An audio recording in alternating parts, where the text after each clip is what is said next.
সকালবেলায় বাবা যখন অফিস চলে গেছে, ঘুম থেকে উঠে না দেখতে পেয়ে এরকম শুরু করেছিল, মাটি ঘাঁটবো। ঘাট, তাতে কোনো ক্ষতি নেই। আজ সকালবেলায় আমার ঘরে এরকম একটা বিপদ ঘটেছে। কিভাবে যে পড়ে গেল। এখানের কনস্ট্রাকশনগুলো এত খারাপ, কী আর করা যায়। মাঝে মধ্যে মনে হয় ছাদটাই কখন ভেঙে পড়ে যায়। যাই হোক, সেসব চিন্তা ছেড়ে মেয়ের একটু শরীরটা খারাপ, একটু সর্দি হয়েছে, সারা দিন জল ঘাটলে যা হয় আর কি। ও ঘুমিয়ে পড়লো। চলো তোমাদের সাথে না কিছু গল্প করি। আজ কয়েকদিন ব্লগ করতে একদম ভালো লাগছে না। চারিদিকে এত খারাপ খবর, কি করা যায়। হাসি খুশি মানুষগুলোর ভেতরটা যে এত ফাটা থাকে, এত জীর্ণ বিচীর্ণ হয়ে থাকে, কি করে বোঝা যায় বলো তো।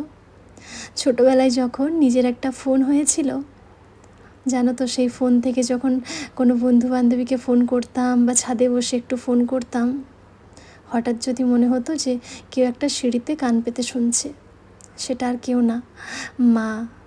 যখন একটু কোথার থেকে আসতে দেরি হতো, মা ফোন করতো অনেকবার। খুব ইরিটেট হতাম তখন। আবার কখনো জানো তো, ক্রস চেক করার জন্য অন্য ফ্রেন্ডকে ফোন করতো আমি কোথায় আছি জানার জন্য। যদিও সেরকম কখনোই কিছু করিনি, কিন্তু ওই যে মা বাবা, ওনাদের চিন্তাটা কোন পর্যায়ে গেলে ওনারা এরকম করে, তখন সেটা খুব ইরিটেট মনে হতো। ইস, মারা এমন কেন করে। এখন ভাবছি সত্যি তো, এই চিন্তাটা হওয়াই স্বাভাবিক। মা বাবাদের যদি এই চিন্তাটা না হয়, আর কে করবে বলো তো। কাল রাত্রে জানো তো, অভিকে বলছিলাম, আচ্ছা এই তো আমরা মেয়ে মানুষ করছি, ঠিক কতটা ফ্র্যাঙ্কলি হলে ও আমাদের সব কথা বলবে বলো তো। এই যে সময়টা, আজকালকার যা সমাজ, যা পরিস্থিতি, কি করে যে একটা মেয়েকে বড় করব, কিভাবে যে তাকে, সে আমাকে সব কথা খুলে বলবে, মাঝে মধ্যে এগুলো ভাবলে খুব ভয় হয়।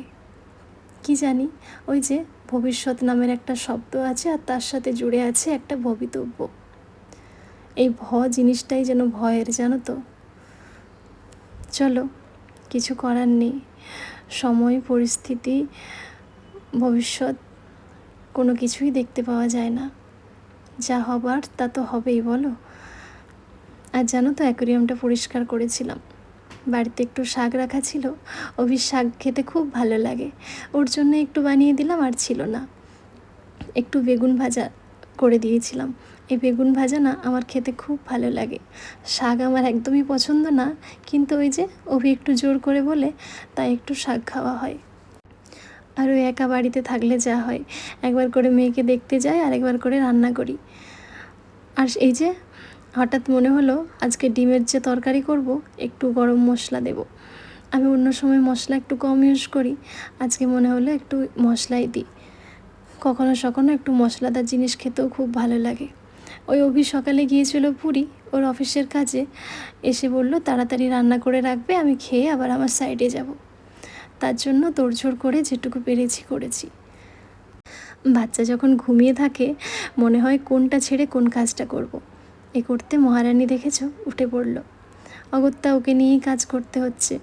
আর ওই যে বাচ্চার কিছু হলে একদম মায়ের কোল ছাড়ে না, ওরও তাই অন্যথা হয়নি।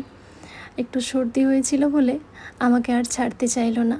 ওই আজ সারাদিন না কোলে কোলেই কাটিয়েছে।